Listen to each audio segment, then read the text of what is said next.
Ashama harka fuune daawwattoota keenyaa nageenyi keenya bakka jirtanitti sinaa dhaqqabu jennaa oduu isinitti himna.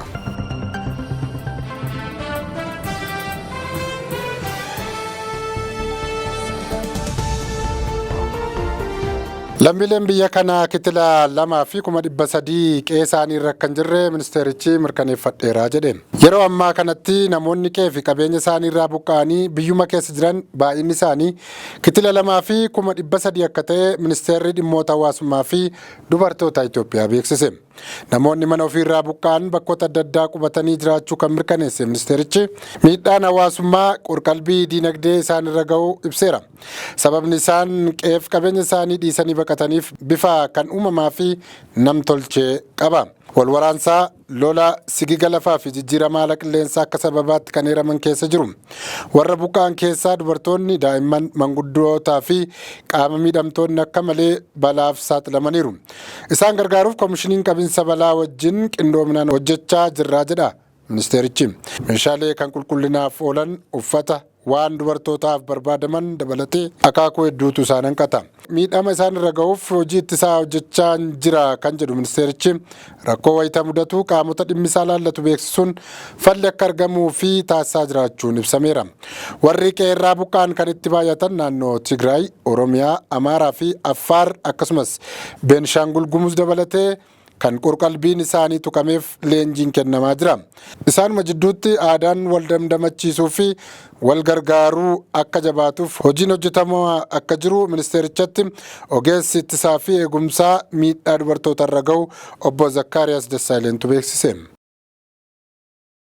Kirkira lafaa irra deddeebiin Itoophiyaa keessatti mudateen namoonni 90,000 ol irratti dhiibbaan gahuu dhaabbanni fayyaa addunyaa beeksiseera. Akka gabaasa dhaabbatichaatti lubbuun namaa haga ammaa darbe jiraachuu baatus namoonni 2 miidhaan fayyaa cimaan irra gaheeraa jedhe. Akka dhaabbatichi jedhutti namoonni 75,000 ol naannoo balaaf saaxilamoo ta'an irraa kan baafaman yoo ta'u kanneen keessaa namoonni 55,000 Affaaritti, namoonni 20,000 ammoo Oromiyaa keessaa qubsiifamaniiru. Erga baatii fulbaanaas taateewwan kirkira lafaa 261 galmaaniiru. Kirkirri lafaa irra deddeebii mudate kunis dhaabbilee fayyaa 9 fi manneen jireenyaa hedduu irratti miidhaa geessisuun dhaabbanni fayyaa addunyaa beeksiseera. Naannoo Gaambeellaatti boruu eegalee sa'aatiin hojii jijjiiramuufi. Naannoo Gaambeellaatti hammi ho'aa dabalaa dhufu hordofee sa'aatiin hojii mootummaa boruu eegalee kan jijjiiramu ta'uu manni maree naannichaa beeksiseera. Haaluma kanaan boruu eegalee sa'aatiin hojii mootummaa waaree dura sa'aatii 1 haga 6 walakkaatti ka ture gara sa'aatii 1 fi haga 5 walakkaatti jijjiiramuun ibsameera. Akkasumas waaree booda sa'a 9 hanga 11 walakkaa kan ture gara sa'a 10 hanga 12 walakkaatti akka jijjiiramu murtaa'uun dhaga'ameera. Fooyyessi sa'aatii hojii kun godina Majaang, aanaalee Mangashii fi Godarree kan hin ilaallanne ta'us manni marichaa ibseera. Poolisiin federaalaa balaawwan ibiddaa baatilee 6 darban magaalaa Finfinnee fi naannoo isheetti mudatan keessaa 10 itti yaadamee kan raawwatame ta'uu ibse. Poolisiin federaalaa bu'aa qorannoo forensikii ka'umsa balaawwan ibiddaa 300 baatiiwwan 6 darban keessa magaalaa Finfinnee fi naannoo birootti mudatanii ifoomseera. Akka poolisiin federaalaa ibsetti baatiiwwan 6 darban keessa magaalaa Finfinneetti qofaa balaawwan ibiddaa 96 yoo mudatan naannolee birootti ammoo 7 mudachuu ibseera. Haaluma kanaan balaawwan ibiddaa 50 rakkoo teeknika elektirikaatiin, 11 rakkoo mekaanikaalaan, 10 itti yaadamee namaan kan mudate yoo ta'u 17 dhibaa'ummaa fi 15 ammoo rakkoolee biroon kan mudatan ta'uu poolisiin federaalaa ibseera. Balaawwan kanneen keessaa onkoloolessa darbe magaalaa Finfinnee naannawaa gabaa markaatotti mudate rakkoo teeknika elektirikaatiin kan uumame ta'uu qorannoorraa mirkaneeffadheera jechuun poolisiin federaalaa ibseera. Balaawwan waliigalaa mudataniin manneen jireenyaa 582, konkolaattonni 12, manneen daldalaa 1965, warshaalee 6 fi dhaabbilee garaagaraa sababa ibiddaan miidhaan qaqqabu poolisiin federaalaa ibseera. Somaalilaandii fi Puutlaand biyyoota Filisteemota keessa qubachiisuuf yaadame keessa jiru jedhame. Yaadni isaanii jalqabumarraa mormii guddaa itti kaasullee Doonaald Tiraamp Filisteemota Gaazaa keessaa humnaan baasuu kan jedhu akkuma itti fufanitti jiru. Aga yoonaatti yaada isaanii kan eebbiste Israa'el qofaadha. Tiraamp Filisteemotaan Gaazaa keessaa baaseen biyyoota biraa keessa qubachiiseen nagaan akka jiraatan taasisa jechaa jiru. Isaan booda biyyi isaanii Gaazaa dhuunfattee ni misoomsitii jedha yaadni isaanii. Haga ammaatti Filisteemota ofitti fudhachuu qabu jechuun kan maqaa dhaaman Gibsii fi Joordaan qofaadha ture. Odeessi amma gama Israa'el irraa bahaa jiru ammoo biyyoonni Filisteemota qubachiisuuf karoorfaman 10 akka ta'an eera. Televezyiiniin biyyattii Chaanal 12 jedhamu Puutlaand, Somaalilaand, Morookoo, Indooneeziyaa, Albeeniyaa, Noorweey, Ayirlaand, Speen, Kanaadaa fi Awustiraaliyaanis warra Filisteemonni keessa qubsiifamuuf qabaman keessa jiru jedheera. Somaalilaandii fi Puutlaand beekamtii biyyummaa argachuuf tole jechuu hin oolanii jedhama. Ijiptii fi Joordaanus durumaayyuu hin ta'u jedhaniiru. Morookoo fi warri kaan ifatti wanti jedhan hin dhaga'amne. Tarkiyyee keessatti obbolaan kachachalan 2 hidhaa waggaa 45,000 fi 376 akka hidhaman itti murtaa'e. Tarkiyyee keessatti obbolaan 2 maqaan isaanii Mohammed Aydinii fi Fatih Aydinii jedhaman lammiilee biyyattii 100,000 fi 30,000 gowwoomsaniiru jechuun bara 2019 keessa himanni irratti banamee ture. Jaroonni lamaan bara 2016 keessa dhaabbata Farm Bank jedhamu hundeessanii marsaaritii yookaan onlaayinii daldalaa eegalanii ture. Aga bara 2018tti lammiileen biyyattii dhaabbata Farm Bank jedhamu sanarraa midhaanii fi beeylada kallattiin bitachuuf qarshii biiliyoonotaan kaffalaa bahani.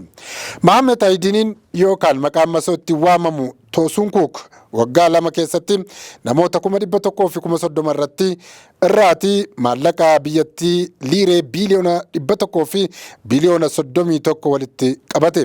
Yaadaan malee ijaa fi qaamaan osoo hin agarsiisin loonii fi midhaan gurguratee warra biteef osoo hin kennin maallaqa fudhatee wajjin bara 2018 keessa achi buuteensaa dhibamee ture. Gochi sun kachachala nama gowwoomsuu akka ta'e kan hubate poolisiin Tarkiyyee namicha barbaacha itti fufe. Bara 2021tti Biraazil keessa qabsiifatee fuudhee mana hidhaa galche. Abbaan alangaa biyyattis obbolaan lamaan sana nama gowwoomsuu fi seeraan ala maallaqa daddabarsuutiin waggaa 75,000 akka hidhamaniif mana murtii irratti galmee mataa irratti baneera. Manni murtii biyyattii dhaddacha wiixata gaddaa taa'een jecha amantaa jaraa erga dhaggeeffatee booda lamaan isaaniiyyuu waggaa 45,000 fi 376 hidhamanii maallaqa biyyattii kitilaa 400 fi kitilaa 96 akka baasan jechuun irratti murteesseera. Ameerikaatti xiyyaarri namoota 10 feetee turte achi buuteen ishee dhibame. Ameerikaa bulchiinsa Alaaskaatti balaliisaa dabalatee namoota 10 feetee ka turte xiyyaarri xiqqoon tokko achi buuteen ishee dhabame. Qabeenyummaan ishee kan dhaabbata xiyyaara Beering jedhamu akka taate kan himame xiyyaarri Cessna Caravan jedhamtu naannoo Analaakleet jedhamu kaatee gara Noom jedhamutti osoo balali'aa jirtu bakki buutee dhibame. Haga ammaatti poolisoonni biyyattii xiyyaara badde kana barbaadaa kan jiran ta'us ammaaf odeeffannoon qabatamaa hin argamne jedhameera. Bulchiinsi Alaaskaa qilleensa hamaa qabaachuu isheetiin naannoo xiyyaaronni hedduun itti badan ta'uu CBS'n gabaasa isaa keessatti eereera.